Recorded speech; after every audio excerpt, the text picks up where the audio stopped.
Hello and welcome to the CFC Talk podcast, episode 12.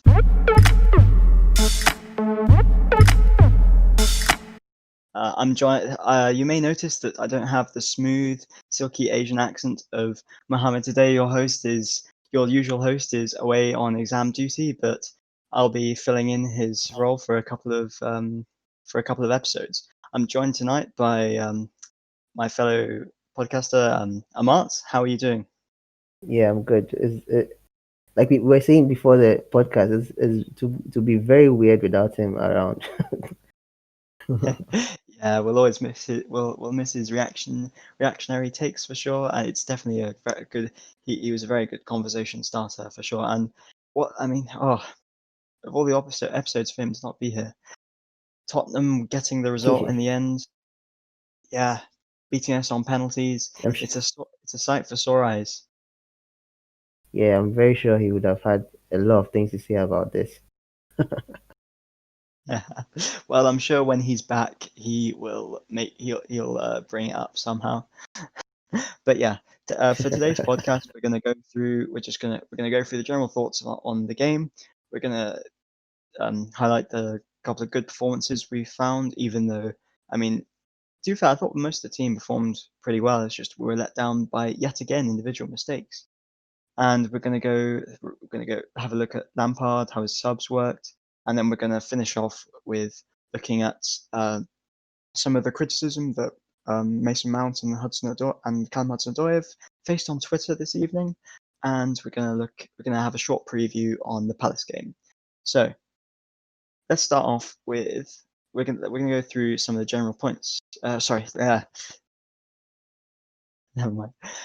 Sorry, No problem. I'm still going. It still feels weird doing this, but yeah. So I gotta say, I mean, to me, it's a very frustrating game. It leaves a bitter taste in the mouth because I thought for most of the game, contrary to what Mourinho said after the game, I thought we played pretty well. I thought and made lots of chances, but we just yet again didn't have that killer instinct. Yeah, that's What are your true. thoughts? Yeah, Yeah, I feel exactly the same. And the thing is, we started the game very very well. Especially the first half was our half. We controlled the first half, and we're in full control of that first half. We should have taken more chances in that first half because we were the one in the we were pass we did a lot of passes. We completed a lot of passes, but not many were into their box or um resulted in us getting chances. The chance for Werner's goal was beautifully set up by Aspi, and yeah, apart from that, I don't remember us getting any clear cut chance in the first half. But we had possession of the ball most of the times. We were playing possession. Like exactly the thing that in the past we didn't do. Like during Mourinho's time, especially here, we had less possession, and then we came out with a win. And we've done it. We've done the exact opposite with this game. We had more of the possession, and then we ended up losing. So the game was okay, but disappointing yeah, result. yeah, for sure. I'm not sure what I was saying earlier about creating lots of chances because yeah, the first half, yeah, it was a lot of the possession. We had a couple of ish chances, but sorry, a couple of good moments, especially for the goal. Thought the goal was well worked for sure. As for the Equator, just completely doing a fantastic Ronaldo chop on Reguilon and putting a Yeah, good ball into Werner. And yeah. I think we've seen that finish from Werner before, where he just takes a touch and absolutely drills it into the corner, and it's just unstoppable for the goalkeepers. So, was happy with Werner, especially in the first half. He had missed some chances, or had well, I'm not sure even if he did miss that much, but he I got a think it couple was of only shots. one. I think he had just one chance, and that's the chance he took. The other chances came in the second half, I think. Yeah, yeah, it was case of from both Mount and Hudson-Odoi just not putting through Tammy and putting through Werner. Uh, I think especially Mason Mount was through. I think it was in the second half where it was basically a 2v1, and he tried to play a good pass through just to the next to the one Tottenham defender that was left before the goalkeeper, and just timed it a bit wrong. But yeah, Yeah. I think that really kind of summed up the game. We just didn't have that really that cutting edge, which is kind of a trademark almost of these poor uh, couple of results against poor couple of results for Lampard.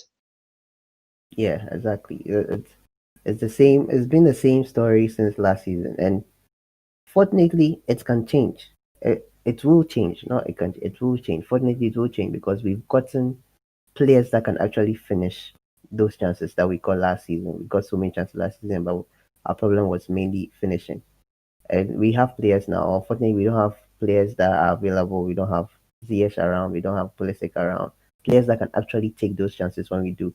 It sometimes looks like today. I think Werner and Callum were the ones that were really really impressing in the whole game. Giroud was most of the time quiet. Uh, there were times you didn't even see him until he got the ball. He was really really quiet today. I honestly don't know why, but I don't know. It just looks like we've been saying the same old things over and over and over again. But it will change when we see Ziyech back. We see Pulisic back, and with that attack with Kai, Werner, Pulisic, those players will just change a lot of things for us. And we I just can't wait to see them back. We need them Yeah, urgently. agreed. Like, I mean, Giroud, I thought a couple of times we would try and play the long ball over to him, and to be fair, he did quite well. He got in behind. Weirdly, even though he's not very fast, he did get in behind a couple of times. But there was just Yeah, it's true. no one really playing next to him to try and get onto that second ball. And I think every time we did do a long pass to Giroud, the Tottenham defense would just sweep up the second ball. It was a bit frustrating to see. Not Giroud's best game, but yeah, from Werner and Callum, I was really impressed with them. Yeah, Ooh, that's what true. else? Yeah, speaking of, I mean, on the creativity, yeah, we had with when we have Pulisic and we have Zia coming back in. I think that that killer ball will definitely have. I mean, I think it's clear we have the finishers in the team. Even Mount is getting like I don't know him.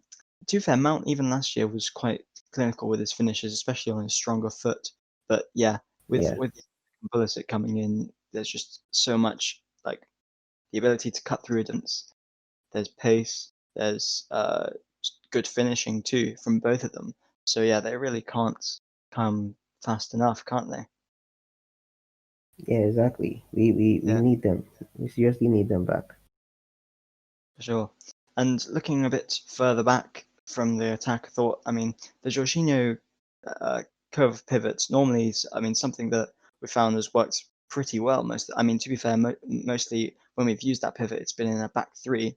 I think a lot of fans, I think myself including, was calling for just this pivot to be used in a back four instead. And so I was happy to see that. But yeah, I thought Jorginho and Cover they worked okay, but did you think they perhaps could have, especially Jorginho, maybe offered a bit more going forward? Yeah, just Giroud was a little bit better than him, but I feel like he was really sometimes he was non-existent in some of our plays. It was and like what you said, he was the one out of him and between him and Kovacic, he's the one that we know that could send balls over the defense, or he could give defense splitting passes. We know that he can do that. He has done that before. But there were times that when he was just in front of the defenders, then he pass the ball back or probably sideways back to Kovacic or something. And I don't know. There were times I was just asking myself, is Jorginho in this game? But then you see him come up with a tackle or two, and then you see him again in the game. And like you said, they could have offered a lot more going forward. We know Kovacic doesn't have that. We know that Lampard has said it before that it's something he has to work on because you see him dribble and dribble and dribble when he gets to the um the penalty box, then he passes backwards or passes to somebody else or something. But we know Giroud can do Jorginho can do that, but we didn't see it from him today, and I don't know why. They were very very quiet in the second half. The second half just seemed like everything just flipped. The way we were playing in the first half, Tottenham rather were playing like that in the first half. And then the way they were playing in the first half, we were the ones playing like that in the first half, and we were the ones with the goal who were a goal up. So we should have been rather attacking and trying to, because our defense, to me, our defense was solid a bit today. Apart from the Emerson mistake that he did, our defense was very solid. With that partnership between Zuma and Tomori was very solid, but we just didn't go forward enough in that second half. We could have killed the game early, but we didn't. Yeah, it seemed like Spurs, instead of sitting back a bit more in the first half, they really went at us in the second. And I don't know, it Yeah, seems like Jorginho, when we have so much possession, it seems like I don't know, to be fair, in the second half it did seem a lot like we were just going from side to side to side. And I mean, even in the first half as well. And I think when you don't have that creativity, that you end up with that pattern of just pass to Jorginho, pass to Kovacic, try and get it to Werner. Werner passes it back to the left back or to Kante, and then we try and shift it to the right side. So yeah, it got a bit monotonous, and Jorginho.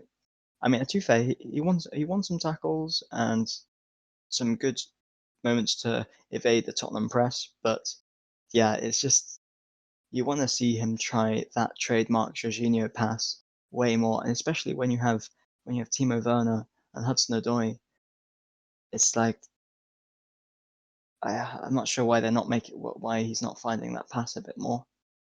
yeah, And exactly.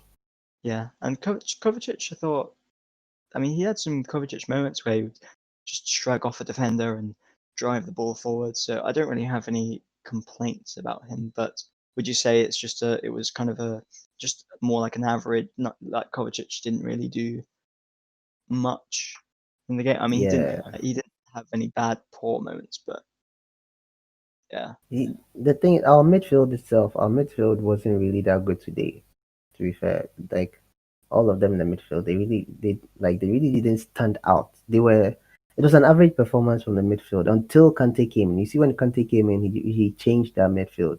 You see that he was going forward a lot more, and he was winning the tackles. He was stopping the attacks and all that, as Kante does. And you saw that we became more solid in the midfield when Kante came on. But I don't know, I agree. the midfield could have done way better. The midfield could have done way better than what they did today, because we were in so much control in the first half, and it looked like they just allowed us to be passing around, and we also took the bait. We're just passing around. We're not attacking. We're not breaking through that defense, and we got punished in the end. Yeah, definitely penalties. So it's unfair. Uh, sorry, not unfair, but like it's sad to go out on penalties, but I think we It can deserved it. happen. Like Yeah, it can happen, and I think we deserved it, because we just switched off in the second half, and we allowed them to take over, and they came back in the dying minutes, and they got the win. So yeah, nothing and else. it's losing on penalties and losing unfairly on penalties. Well, not unfairly, but you could say against the run, considering we had more possession and not Yeah, chances, but we had the opportunity to create more chances, and it just seems the midfielders kind of disappointed in that. Although I would say yeah, I really liked how when Kante came on, his little combination play, like his little short quick passes, especially with Werner and just all the guys on the left, and maybe that's just what I remember more. But yeah, I was really impressed with doing what Kante normally does and uh, exactly. playing those smart little passes.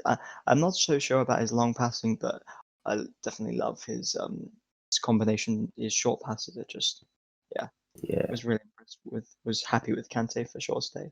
And then coming a bit further back, just to maybe the think about how the defense and goalkeeper in general performed.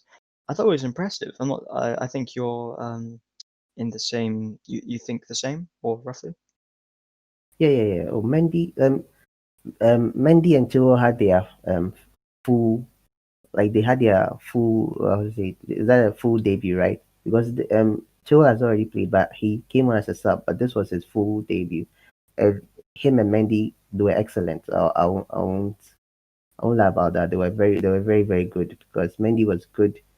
He made a lot of like a couple of saves that could have changed the game for Tottenham, and he made a lot of close range saves, saves from afar, like shots from afar and all that. And Chilwell was also solid on the left. He was solid. We know Chilwell. We've seen what Chilwell can do. We've seen what Chilwell can do on his good day. We've seen what he can do on a bad day. Today was one of his good days, and he was doing a lot of work. Just it was just sad that most of his crosses into the box didn't find their man because the box was a bit crowded out. The Tottenham defense crowded out that box, and Giroud didn't get the he didn't get those balls delivered like the way he wanted them to be because of the defense.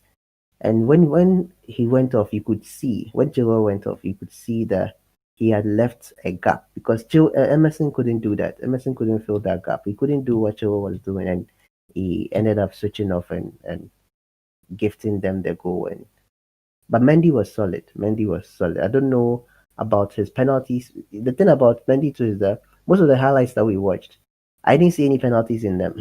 So I didn't know whether he was good in penalties or but I've never watched him play. So we all watched highlights.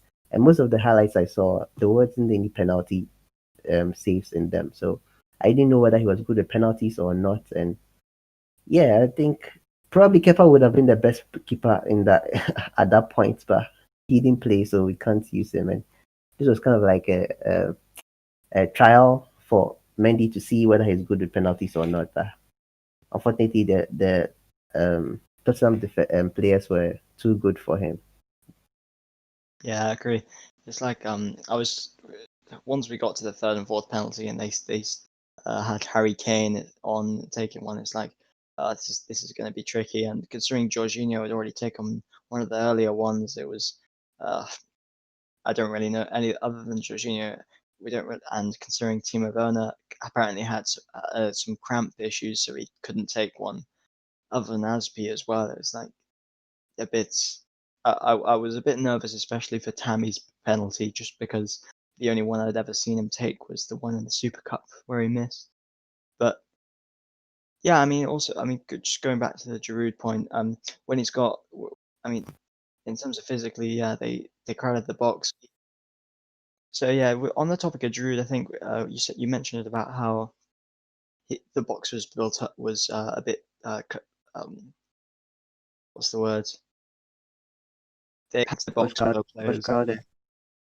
Yeah, when you've got Alderweireld and Ndombele and Ndombele and Sissoko did play midfield, but they often drop back, and it was like the physical battle was a bit tricky, I guess, for Giroud, and there wasn't anyone playing getting all the second balls after Giroud, because Giroud did win. I mean, he won some of his quite a few of his duels, and was played over a couple of balls were played over the top for him, and he was getting it on them, but yeah, there was just no one to win the second ball. Yes. And yeah, I think also we're talking about how we're on the defense. Yeah, so with the rest of the defense, I was pretty impressed with how. I mean, it was pretty. There weren't really that many mistakes from Mendy as well. Can you imagine? Uh, Especially on I think yeah, just before we cut out, we had an issue with Mendy. Sorry, we were talking about Mendy, but Yeah. like imagine coming into your a new club, and I think he's only been training. It was only announced a couple of. I think it was announced Friday or Thursday last week, Yeah. Last and yeah, and he's only had a couple of days, and he's already had to learn. And I don't really think that he would have learned the penalty taking, like how the Spurs players would have taken their penalties that well, considering he's only been there for like a couple of days. So yeah, I can definitely. Whilst it was annoying that he didn't go the right way. It's part of football and it can happen. yeah. I think with penalties is just it's just about the keeper's skill. That's all. Yeah. Watching watching the the opponent's players take penalties and studying how they take also helps. And I'm sure definitely they would have had a meeting about that. Like the goalkeepers would have sat down and watched it and seen certain things on how they take penalties because um we've played penalties with them before. Played a game that the game I think that was the last Carabao that was it last 2 years Carabao game or we went with them and Kepa Kepa did well or something. I can't remember. I think it was Kaba or Kepa. One of them they saved some of their shots. I don't know. And you see, the thing is, our team right now, Caballero. I'll say Caballero is better. Is better at penalties, and then Kepa. And then from what you've seen today, we can clearly put Mendy on the third, as the third keeper in terms of. Yeah. And Yeah. probably if we had Caballero would have done better because he's more experienced. He can easily tell from certain um body movements. But this was a big test for Mendy, a big test. Like you said, it's such a it's such a big task for him to have such a situation in the game. But he's a goalkeeper, he's a professional. It's something that can happen at any time. So I don't think it would be a big issue for him, but we lost and that's That's the main thing. I mean, to be fair, aside from the penalty taking, I thought Mendy was confident, made a couple of saves when he had to. They weren't amazing saves, but he made them, and he just looked calm and claimed some of the maybe not. I mean, he did claim a couple of crosses, but also punched a couple out. It's quite refreshing to see when your goalkeeper isn't the center of attention this time, eh? yeah, but somehow people made it referred to Kepa and especially in the Discord. So people were like, Kepa wouldn't have said that. Kepa wouldn't have done that. Kepa would have done that. But they're just Oh, based. They're impressive saves, all right, because there were some of the saves that he made that could have resulted in goals. And it's unfair to say that Kepa hasn't made saves like that before. He has, but many did well. Considering this was his debut, he did well. We didn't win, but I think he really did well. There was a cross that he came out to get and he spilled it, but fortunately Zuma was there to kick it out. I think apart from that, that was the only issue I had with him. But even with his highlights, you could even see with his highlight the compilations that were on YouTube. He's not good at like he's a shot stopper. He stops the shot. He's able to punch balls out. He's able to time them well and punch it out. But he's not good at actually catching them. So um, um that's what we saw from him today. Punching all of the crosses out, or punching all of the crosses out, and that's refreshing to see. Like you said, it's very refreshing to see that our keeper isn't on the spotlight. Somebody else yeah, will run out the spotlight. yeah, someone else. But it's a shame that we'll talk about them later about where the spotlight is right now. But yeah, it's like how I really like how much of a physical presence he is. I didn't see anyone try and win the ball, like try and go for a header when he was trying to catch it. It was like he's just I don't know if I would ever try to head a ball when I'm up against a guy who's 6'6" and has enormous hands. I don't know. It's a bit of a daunting prospect to try and get the ball off him. He's extremely tall, so definitely if he jumps for that ball, he's getting it. Unless he spills it. But if he jumps for that ball, he's definitely getting it. With Sure. Kepa, because he's not that tall, they can still challenge it. But with this guy, you're not getting it. There's no way. Yeah. Yeah. I mean, yeah, exactly.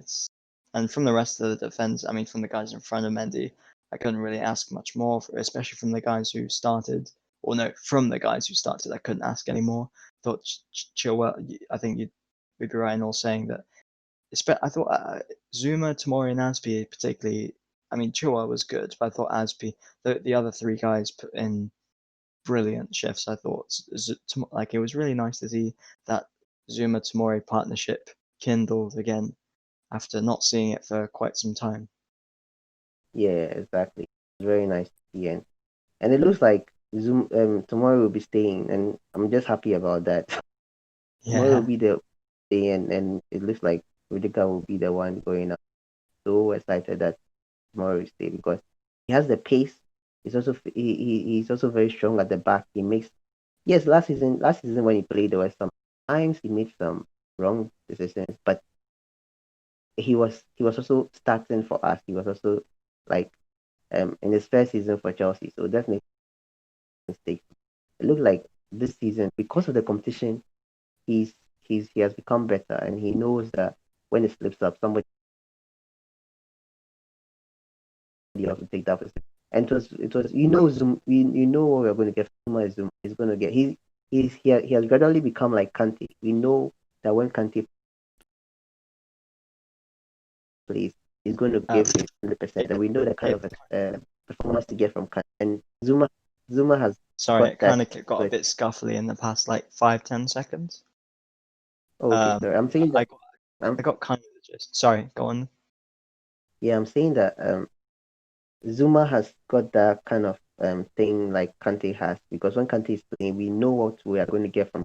We know the kind of performance. If it's not an 8/10, it's going to be a 10/10. It's rarely that he has bad games, and it's just like Zuma. Zuma has taken that mantle as well, and we know that when Zuma starts, whoever is paired with is going to give his best because he has also gone through different ranks in Chelsea, met and been under different has he has had different pairings in Chelsea. Yeah, He's played with Terry, he's played with Cahill, he's played with Ivanovic, he's played a lot of people. So he as knows, he knows, and he's improving. And yeah, yeah, it was nice to see. I mean, a lot of people seem to forget that last season was his first season back after I think 2 years out of Chelsea.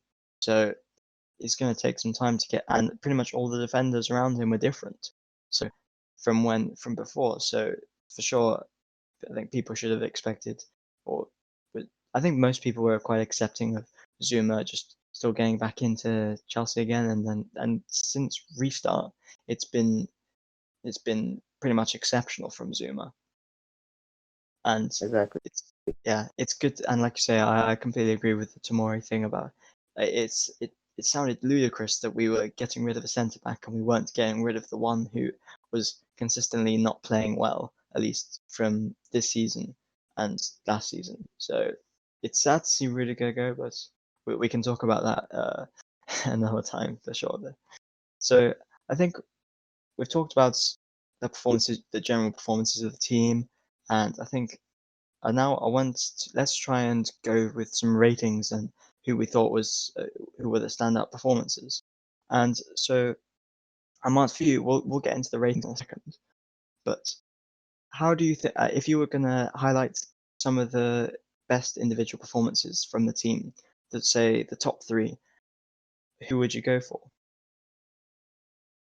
Best performances from me would be Callum. Callum did very well. He did in the second half. He was a bit lost in a bit, but he had a very very solid. Chilwell was also one very very solid performance, and then Werner. Werner is tricky for me because in the second half he was also a bit because the second like I said the second half was best second half. We didn't really do much in the second half apart from our two that we had. But I'll say Callum, Zuma, Mendy is a good shout for Yeah. a solid performance today. But like I said, the three that I mentioned, they were the standouts for So it was Callum Hudson-Odoi, Zuma, and Mendy, was it? and Chilwell Sorry, and Chilwell and Chilwell. And Chilwell. and Chilwell. Yeah, yeah, that was pretty respectable. I thought, yeah, I agree that Chilwell was. I mean, it was nice to see Hudson-Odoi take his opportunity, and Chilwell for sure was for his proper. I mean, not his debut, but his first game against uh, a good caliber opposition. I would say that's a pretty respectable top three. Personally, I'm gonna go with. Oh, this is tough. I've got to say Hudson-Odoi because, especially in the first half, he looked good. Uh, I'm gonna go Aspi and Werner because of their combination for the goal, and I thought Aspi was genuinely just he put in classic Aspi performance of being rock solid and having some decent attacking contribution, and Werner as Yeah. well for looking sharp. And it was a shame that he couldn't. I thought his movement was pretty on point too, and he was a bit unlucky to be not put through on goal by Mount. But hey, it's football, and I think And he got his first Chelsea goal. Forgot to talk exactly. about. He got his I think we're first so Chelsea goal. yeah. And of all teams for it to come against, it had to be Tottenham. Exactly. Yeah, it's satisfying for sure, and yeah, it's Did you two. did you see the tweets Leipzig put out? Yes, I did, saying I think it was like I told you so, or like we knew Yeah. it. I can't remember. Yeah, they When tweeted when out saying, when when he joined out, they tweeted the Werner like scoring against Spurs, so he settled very well in Chelsea. So they repeated that tweet and then they quoted that tweet and put on top that we told you after he scored. yeah, yeah, that was.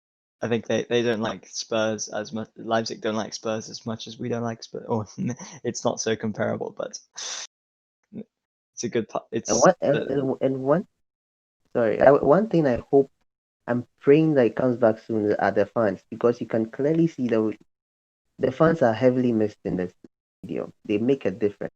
And you see when the players even score, they can't celebrate, they can't do anything. And with our performance second half, I'm pretty sure if there were fans around, the fans would want them to do something. You see, the fans give those that extra motivation to do, like probably if you are passing too much, they'll boo us. If you are not going forward too much, they'll boo the players. And I think the fans would have egged them on to do that second half. And I really feel like we missed.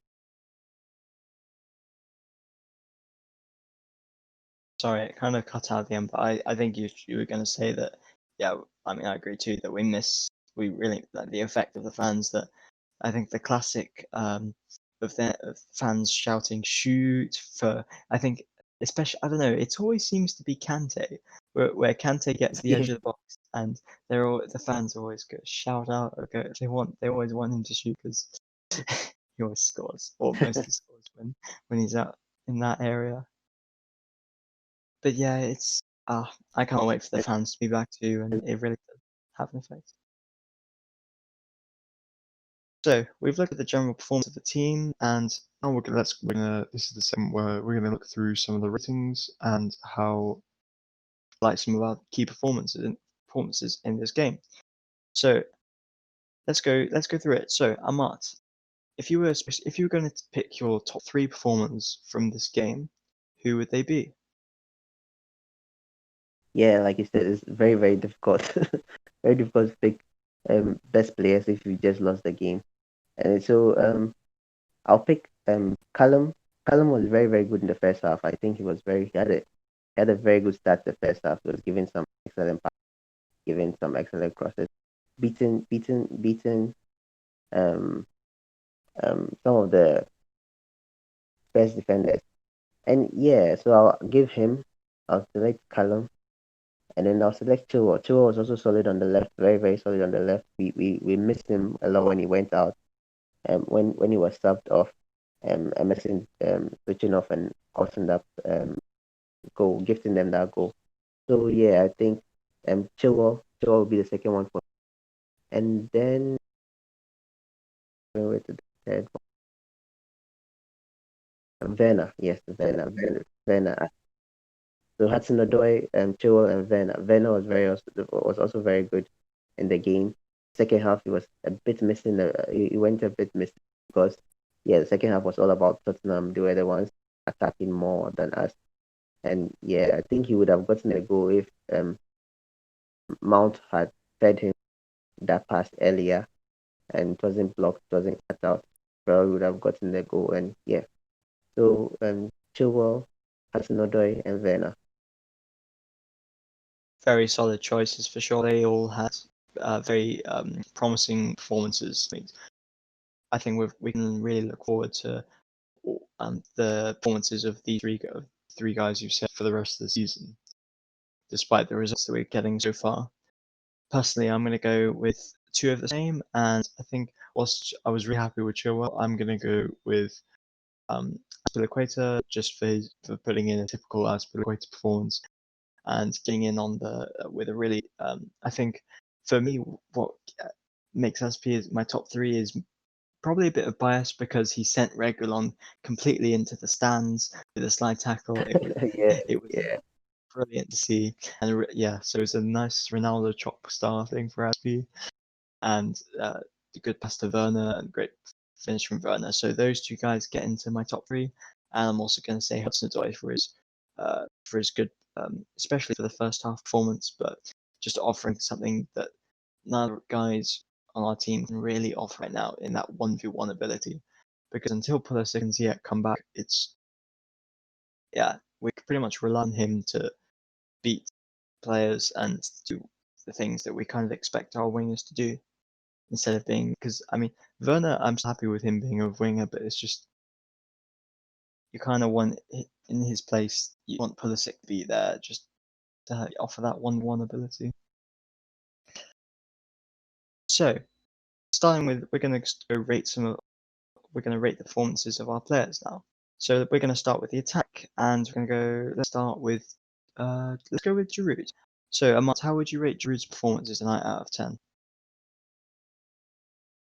Yeah, Giroud, like you said, he didn't have enough support that I'll give him a 6.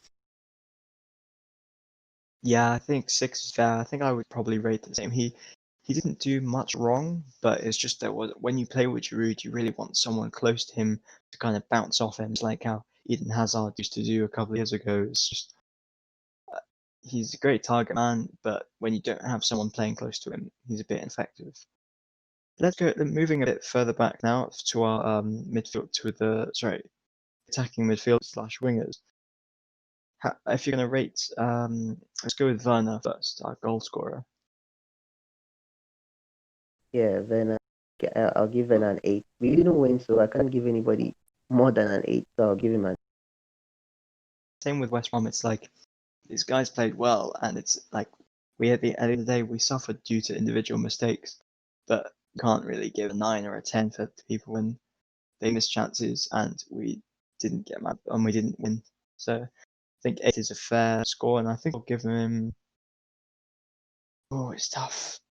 And I'm going between 7.5 and 8. I think I'm going to go with a 7.5. Just because, actually, no, I'm going to go with an 8 because he could have been played through a couple of times to get some goals, but he did at least get his, he got on the score sheet. So I'm going to go with an 8 as well. And now I think some of the viewers will probably be very interested to see how you rate Mason Mount's performance tonight. I think I'll give him a 6.5 as well because yeah, he was solid in the first half, but in the second half was one of the players that just went so well, and plus he missed the penalty as well, so that was a big something. So I give him a 6.5. Fair, I think. I think I'll give him. I mean, it's like I think with a lot of people, especially on Twitter, they'll bash him for missing the moment where we really depended on him, and there were a couple of times where he didn't particularly play the right pass, especially in the second half. But he was still very solid in the first half, and I'm really glad to see him play in his more natural position. So I think I'm gonna go. Oh, this is tough, especially after I'm trying to consider some of the West Brom ratings that we made. Uh, it's tough to take those into account because I think I gave most of the guys 5 or 6.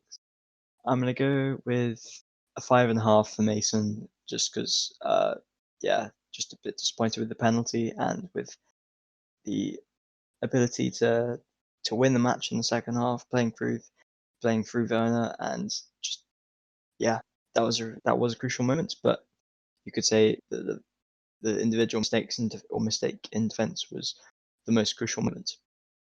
And how would you? So moving on, I think we could probably make a whole new episode on Mount. Just talking about Twitter conversations and all this.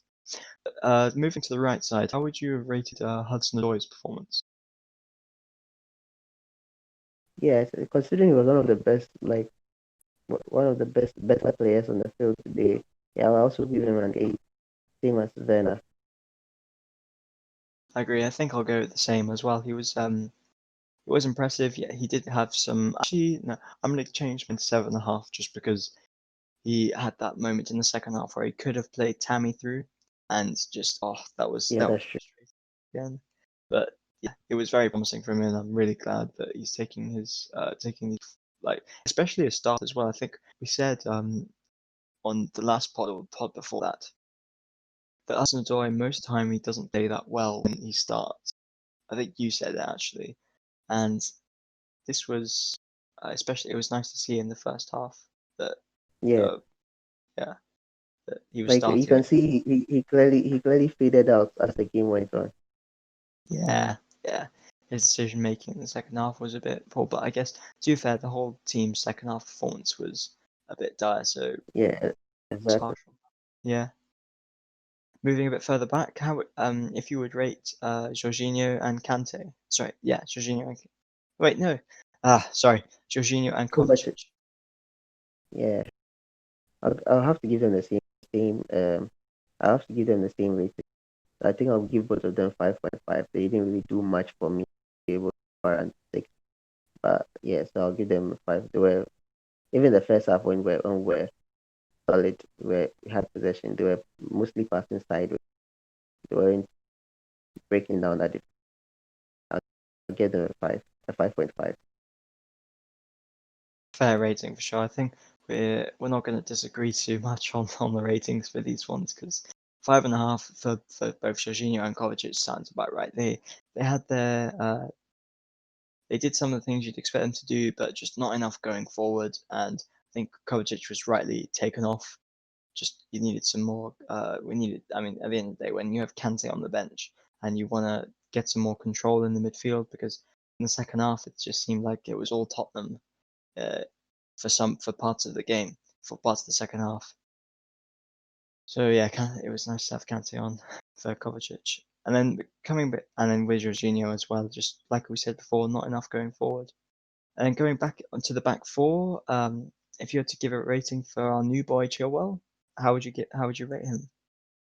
Yeah, he's also getting an 8 from me because if we had won, probably he might get a 9 but because he didn't win, like you said, it's very difficult to give somebody more than 8 because a win would have pushed him up a bit, and so I'll give him an 8 because he was solid on that left hand side for us, and when he went, you could clearly see that he left a gap there.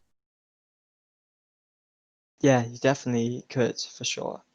I think the how it kind of Chilwell's rating goes up due to the fact due to Emerson being so poor when he came on and just not so poor. It's just that mistake in these games. Mistakes define you, and Emerson not tracking back kind of yeah. Whereas Chilwell Emerson not tracking back when he should influence the game, and Chilwell was pretty solid defensively. I can't remember really him making any mistakes, and he was decent going forward. So I think I'm going to give him because he didn't get any assists or goals, but it was solid. I'm going to give him a 7.5 yeah, I'm going to give him a 7.5 as well. I was happy for him, very happy for him. And That's fair. as a pairing, how would you have rated Tomori and Zuma together? Yeah, they were very, very solid. Both were very. I don't know. You see, the thing is, it looks like I might give a lot of people 8 today because yes, a lot of people did very, very well today, and just one mistake, like they just end off. We we we we lost it. But for them, their pairing together, I'll give them a 7.5 because they considered a goal, so I can't give them that. Like it was, they were very, very solid, especially, and then yeah, so a 7.5 from. Yeah, I think I'm going to agree with you on that one too. I agree as well. It's hard to rate these guys. It's weird how we rate these guys. We rate the team pretty much pretty good, but then we lose in the end. I think that's kind of the beauty of football. Or it's the crazy part of football that you can all play well, but then if you make a mistake and you don't take your chances, then it's so easy to lose football matches, and this was the case today. And I think we did get punished by just our ability to not create enough and not finish so well, especially in the second half. So yeah, I think a Exactly. 7.5 is pretty fair for them. They dominated the box. They didn't really let the. I mean, to be fair, they were up against Lamella and uh, oh, Bergwijn. So and neither of them really particularly dedicated strikers. So it wasn't the hardest task for them. But even when Kane on, I think they kept Kane pretty quiet. So Yeah. you didn't really have they yeah props on them for sure. And finishing off with our last two. So firstly, Aspi, how would you rate his performance? Yeah, I'll give him the same. I'll give him the same rating as I did. I also good. I was also an 8 because he did. He gave the assist for Ernest's first Chelsea goal, and yeah, he was excellent. He was excellent with the right. And Reese, I don't know how. I really hope Lampard rotates them very, very well because Reese is also doing very good for us lately, and with Aspi coming out with a performance like that, you can clearly see that he still has it and he can still perform for us. I give him an 8. Yeah, it's fair. To be honest, I think I can kind of give Zuma, Tomori, Aspi, and Mendy, or like not all the same rating, but a pretty similar rating. They were all as a defensive unit, and I mean, to be fair, and Chilwell, they were all as a defensive Yeah, unit. They were yeah. just really Our solid. defense, our defense was really solid until Emerson came on. Emerson just was that um um how to say it, wrong puzzle. It was the wrong puzzle for that Wrong defense. piece in the filling a Yeah, square, sorry, round wrong piece holes of the into puzzle. square pegs. That's the one, I think. Exactly. That's what I was looking for. Because you could clearly see that he was not part of that flow. That the flow that they built throughout the game, he wasn't part of it. And he can clearly see from the things that he did as well. Yeah, he definitely had an effect on the just on the cohesion of the defense and just yeah, his poor man marking, pretty much Alonso-esque. It's you really don't want to see it, especially against a top team. So yeah, going back to the ratings, I do think. I mean, I'm going to give just Aspie and Mendy a joint rating. I think of 7.5. I mean, actually, no, I'm going to give Aspie an 8 because I was really just his typical Aspie performance, and Mendy I'll give a 7.5 because considering it was his first game, he was just very calming and to not be able to stress to be able to not stress about the goalkeeper position is a nice feeling. Yeah, and you could see he was very, very confident also in the game, and I like that he wasn't really shaky, he wasn't timid like probably how probably another keeper might do or something, but he like a keeper who had come in fresh might behave. So he wasn't like that. He played as if he has been playing for us for a very long time. So I love to see that. Yeah, you definitely do. Like it's just nice to worry about other things. Exactly. But yeah, going let's go to the sidelines now. And how would you rate? Let's not go through the subs one by one, but if you could rate Lampard's substitutions as a whole, what score would you give? His subs were Tommy, Kante, and who else? Tammy, Kante, and Emerson. Yeah. So you see, that one would be a fair. I'll divide them into two. Emerson got a 5 from me, and then Kante and Tommy a solid 8. You gave Tammy an 8. Sorry. Yeah, because he said we should combine. So because Oh, of sorry. Kante's Sorry. performances, Yeah. yeah, because of Kante's performances, so I'll say him and Tommy, they really added something to the game when they came on. They did, but Emerson took away. So Emerson, I gave him a 5, but okay, let me say Kante and give them a 7.5. 7.5 is fair. Yeah, that's fair. I think like Kante had a good effect on the game. He has that effect that you see, I think most times when Kante comes on, he does that mix of winning the ball, dribbling, driving with the ball, and some good combination passes. And Tammy Fridgeroot was also a good choice. But then Emerson, I mean, instead of Emerson, you could argue he could have put Reece James on and then maybe shifted Azpilicueta to left back. And then you don't have a defender who doesn't really know how to defend at left back. But yeah, so I'm gonna give Frank subs. I'll give a 7 because I thought Kante and Tammy were good, but then Emerson just ruined it for us. It's basically, I don't want to scapegoat too much, but the main fault of us losing the match was Emerson and Yeah, a bit of us like not making the right choices in the attack. And it's harsh to see it like that, but it's football is harsh, and at that level, small mistakes define your team. yeah, Yeah, exactly. right. In terms of I agree with that. it's like the smallest. I mean, there really wasn't that much between the two sides. I mean, although in the first half we played way better than them, but yeah, it was just a couple of mistakes. And credit to Tottenham, they did stay in the game. And whilst Reguilon did make the mistake for the goal, he he put in a decent cross for Lamela to score the goal. So credit to him. So we've gone through the ratings for the team. We've gone through the ratings for the subs. I think now we're gonna look. We're gonna try and move on from this. I mean, it's not disappointing. It's not really, to me. It's not disappointing performance. More just a bit of like frustration because there are small margins. If we didn't play Emerson, we probably would have won the game. If we played a couple of good passes through to Werner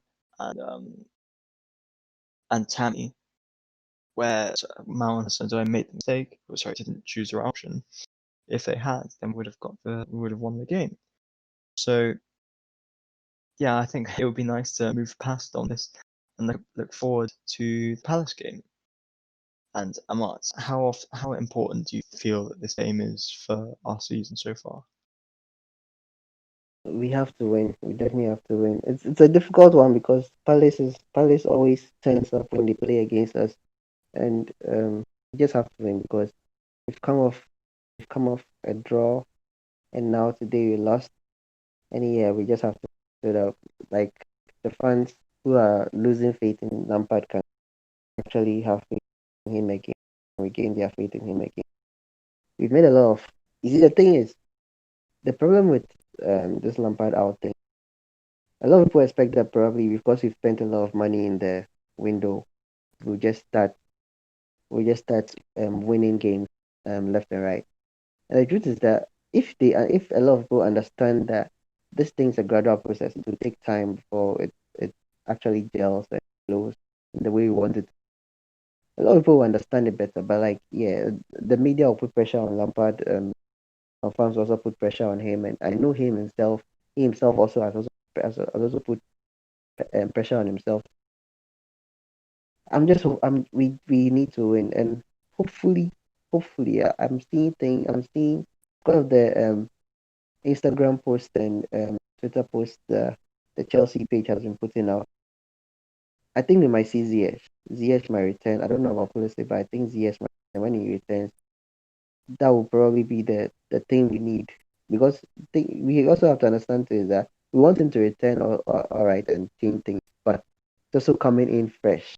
He also needs games to break through. So we also can't expect a lot of things from him. But yeah, his crosses will be better, his passes will be better, and we know he can split that defense if if he wants to. So or if he has a good day. So yeah, we definitely have to win that game. And if ZS is more um more players to help us, like more star quality to help us win the game.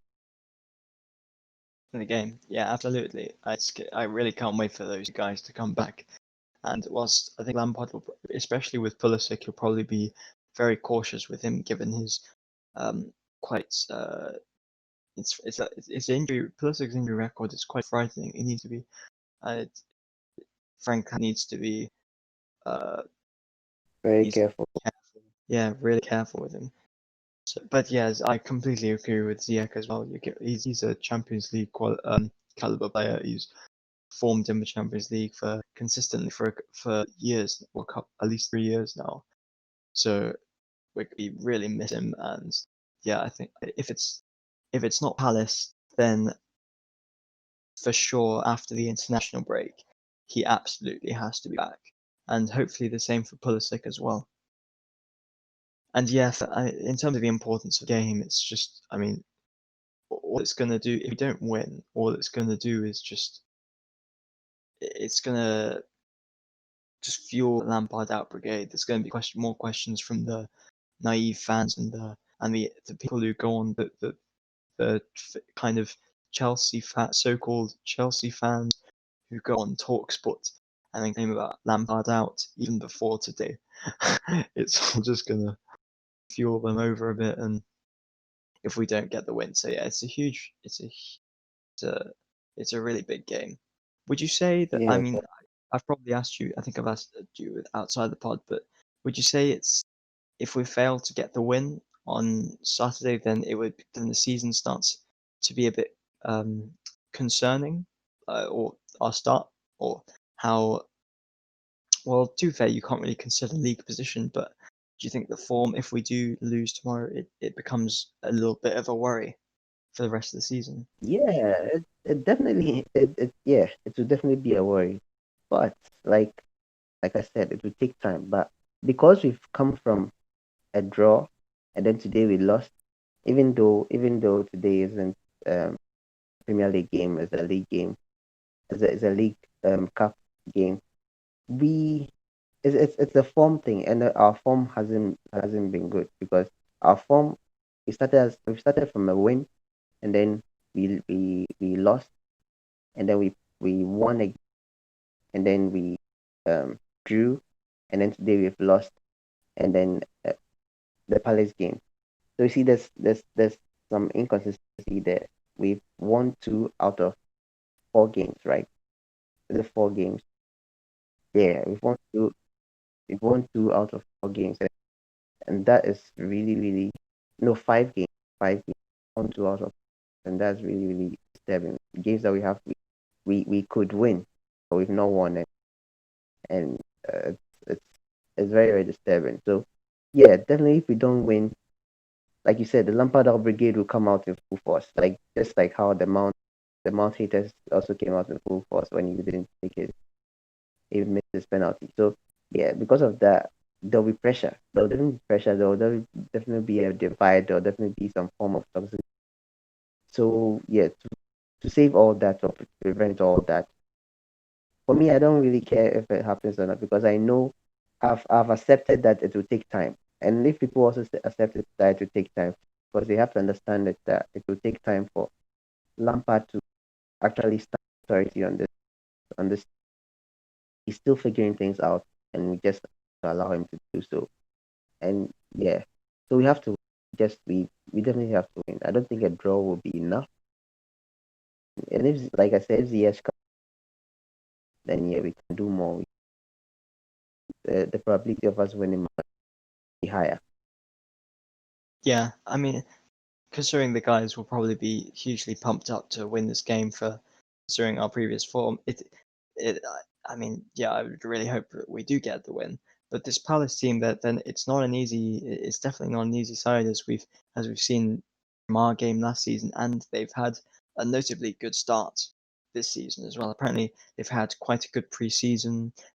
With no European football or anything like that, they've managed to get lots of pre-season friendlies in, and that's reflected in their league form so far. I can't remember if I think their last game, they just have a look. You see, the thing about the Palace having a lot of preseason games, you see, that's one of the advantage of this. I don't want to disrespect them, but this lower side teams is because they don't really have players who are a lot of players who are in their country's national team who are called up for international. But with Chelsea, we have a lot of players who go out for international. So and without those players, we can't carry out our play. Those teams can. they have everybody still around, so they can still play, but we can't, and that's a Yeah, it is tough. I mean, also Palace's league form. I mean, I guess that what you say is it reflects in Palace's league form, where they've got fully fit squad and their attack's firing on all cylinders. Really, Zaha's had a good start. Townsend has had a good start to the season, and they've recently just beaten Man United. Although they gave Everton a good game too, who are really in form. So it's definitely not going to be an easy game. yeah, exactly. Maybe worried about Sahara and a couple of others, but considering I mean, whilst we may not be so happy with some of the tactical decisions Lampard or the decisions Lampard made in terms of the subs like Emerson, you could say that we saved a couple of our really important players for this game against Palace, like Thiago Silva and Havertz. Yeah. So It's surprising. sorry. I even expected I even expected Havertz to come on tonight, but like them, I'm sure it's because of what he just said that Lampard was saving them. Palace. Sorry, yeah, it's I think yeah, it's definitely for saving. I mean, Lampard's got a tough job in terms of saving players for certain games, and I wouldn't be surprised per se if we saw a bit of Ross Barkley perhaps at the weekend. Or I mean, to be fair, Kante only played what 20 minutes or half an hour, so we'll probably see Kante back. Kante starting and Jorginho probably on the bench or not. He played a full 90 minutes, as did Mount and Hudson-Odoi. So it makes interesting talk for the lineup for that we think the Lampard's going to go with for the game against Palace. So I think now we're gonna to finish off. We're coming to the end of the podcast. How would you line up for the Palace game? Yeah, the full lineup, right? Yeah. Let's start from let's go with the goalkeeper and back four first. Okay, with the goalkeeper, I think Mendy will definitely start. He has, especially after a performance today, definitely start. And the back, Zuma paired with Silva, Chilwell, and then I really want to say Aspi, but I'm sure that yeah. So the back will be Mendy, and then Silva, Chilwell, and Reese. Sorry, your mic was cutting out a bit. I can hear most of what you're saying, but then it'll just not pick up some of your audio. I'm not sure if Yeah, I can repeat it. Can you hear me now? Yeah. So like I said Mendy will be in attack. Mendy will be in for us. Chilwell on the left, and then Reese on the right. The defensive pair will be Thiago Silva, Zuma. yeah. I mean, after Thiago Silva's been rested, you'd really expect he comes in. I mean, considering his character, he's such a leader as well. I don't think one mistake or one poorish game or poorish half from him would knock him down so much, and I expect him to put in, or I hope at least for a good performance against Palace. And Zuma just to continue his great form. He's pretty much our most on form defender right now. So it's not without question. Sorry, it's without question he has to play.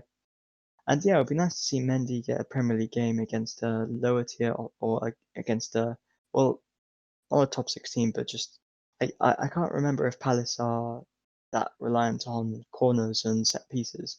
But yeah, I really hope Mendy gets a run of games. So I think I'm gonna go with the same back four as you. Uh, with I think you had Reece James at right back, didn't you? Yeah, I want like I said, I wanted to say Aspi, but considering Aspi played today, I'm very sure Reese might against Palace. You'd expect. I mean, he's been playing so well in recent weeks. He's got to play. I think, especially against a team that will probably rely on. I mean, that will probably sit back quite a bit. We need his long shot threat and his crossing abilities, it's frankly irreplaceable. So yeah, I'm going to go with exactly the same back four and goalkeeper.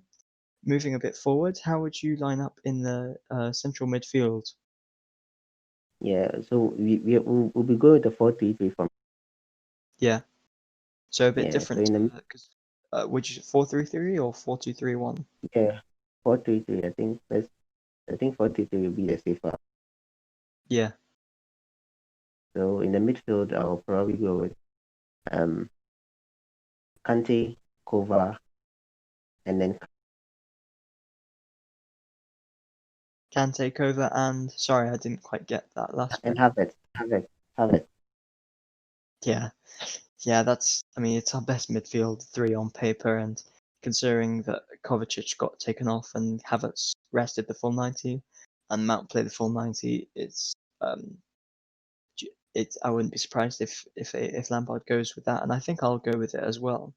Do you Yeah, think Mount will perhaps get a rest after playing? I think he's played four consecutive 90-minute games. Do you think he's going to get a rest? he might probably get a rest, but if Ziyech isn't back, he might probably play on the left. He might play on the right. Callum might play on the left, and then Yeah. Werner. But if Ziyech is back, then probably it will be rested.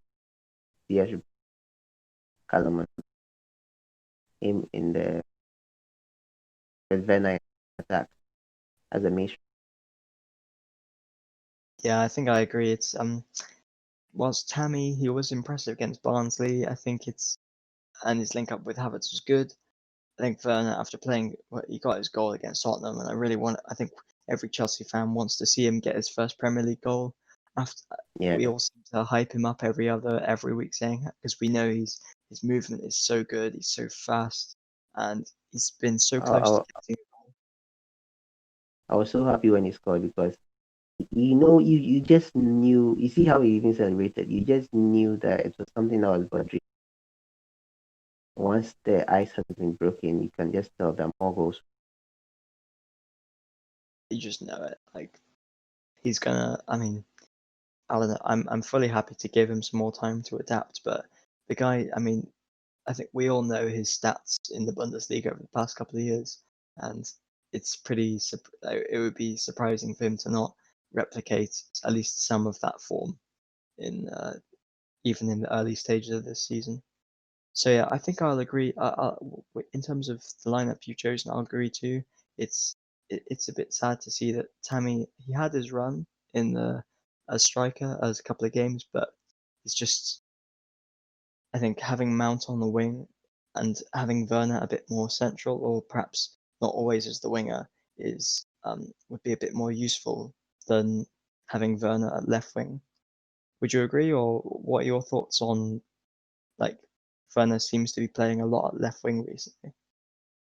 Yeah, I think I said that in the last episode that we had because I think Werner is best when he plays uh in the middle. He's best when he plays in the.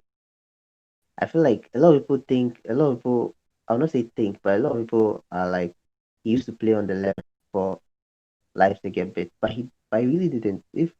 If you are part of like two forwards or a striker and you're a supporting striker, are you really playing on the left? I don't think you are. I don't think you are. Yes, you are on the left side of the other striker, but you're not really playing from. You still have wingers, but I'll not really call him. I don't think it has even worked out that well.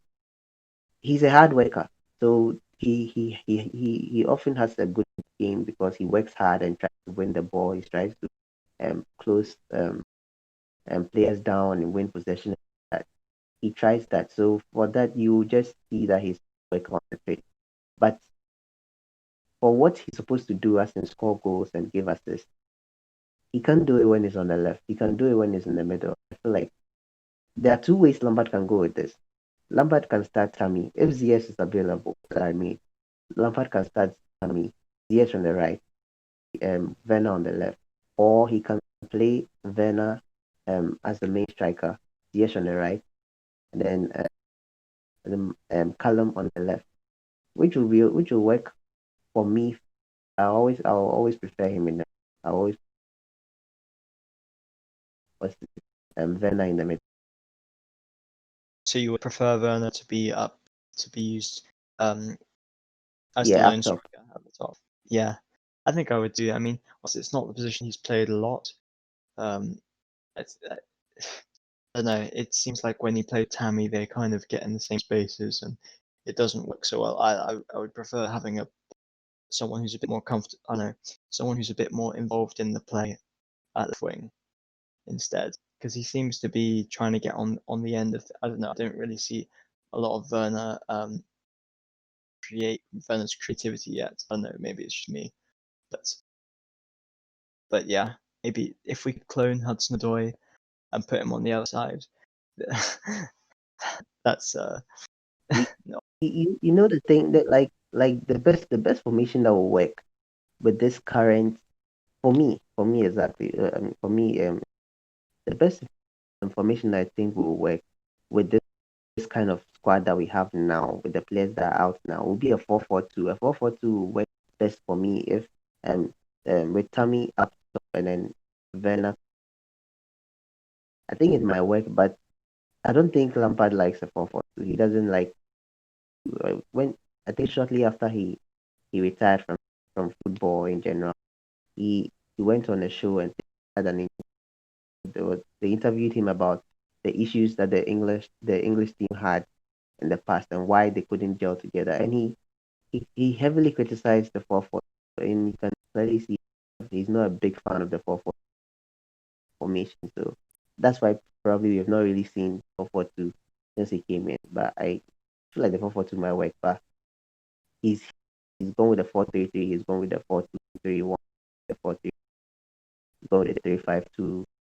And they've all worked on different occasions. But I think the 4-4-2 will work. But he's going with the 4-3-3 with that. Yeah, it So what do seems you like think? he's made his decision. Yeah, he's made his decision, I think, and yeah, we never seen Lampard try the 4-4-2, but considering it's what works, or the 4-2-2-2 with Leipzig is what worked so well for Werner playing with a second striker. But I don't know, it just seems like it seems very much like Werner shifted out to the left in Lampard's system, and whilst I would really like to see Lampard try at least a proper two striker system with Werner and someone else, or probably Tammy. But yeah, I mean it's just so unlikely because Lampard's never really tried it. And I think Werner has mentioned how Lampard was very specific about how he sees Werner fitting into the system he has. So I don't doubt and Werner was very convinced by it. So I don't doubt Werner's ability to adapt to and flourish in our team. When we signed sorry but when we signed Werner, the the thing I was happy about was it kind of reminded me of the Anelka Drogba pairing when they played. The Drogba was the main striker and Anelka was the supporting. Sometimes Anelka will be the main. You see how well that worked. I was hoping that probably Lampard might reconsider and use Sammy and Werner same way. It doesn't look like it's going to happen. Yeah, I mean, perhaps if Tammy had a bit more physicality about him, but he's a good target man. I'm not actually no, I take that back. Tammy is a pretty good target man, but he's just not quite Giroud. So perhaps if we could combine Giroud and Tammy together somehow, with Tammy's like I don't know his link up with I don't know, it's a tricky one. But yeah, it's a shame because I really would like to see Werner and one of Tammy or Giroud in a two striker system, but we can hope. Lampard's a very flexible guy, so to be fair, I just want to see Werner more central because I think long term that's the way that we're going to be able to fit Pulisic, Ziyech, Havertz, Kante, Mount, all these people into the same lineup is by having Werner as the striker. Yeah, exactly. I agree. But yeah, I think we're so we've talked a bit about how the importance of the Palace game. We've gone through our predicted lineup. Is there anything, Amart, before I think we're going to finish up shortly. Is there anything else that you'd like to talk about, or anything? No, not really. I think we've talked about everything, and I'm just hoping we win on today. We are playing the first game. Um, it's at 11, right?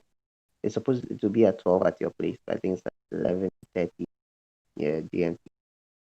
It's a good way. It's a good way to either start your day well or start your day badly. So I'm just hoping. I'm just hoping we win so that the whole day will be a good day for me. So when Chelsea loses, it just puts me off my game the whole day. So when we play late and we lose, I yeah, at least I can go and sleep with it. But in the morning, it doesn't work like that. I can relate. I think I remember we don't have a great record in early kickoff games, and it just ruins the rest of the day. But normally, I think when that would happen, and then we'd see Arsenal or someone else just uh, losing as well, and just make the day feel a little bit sweeter.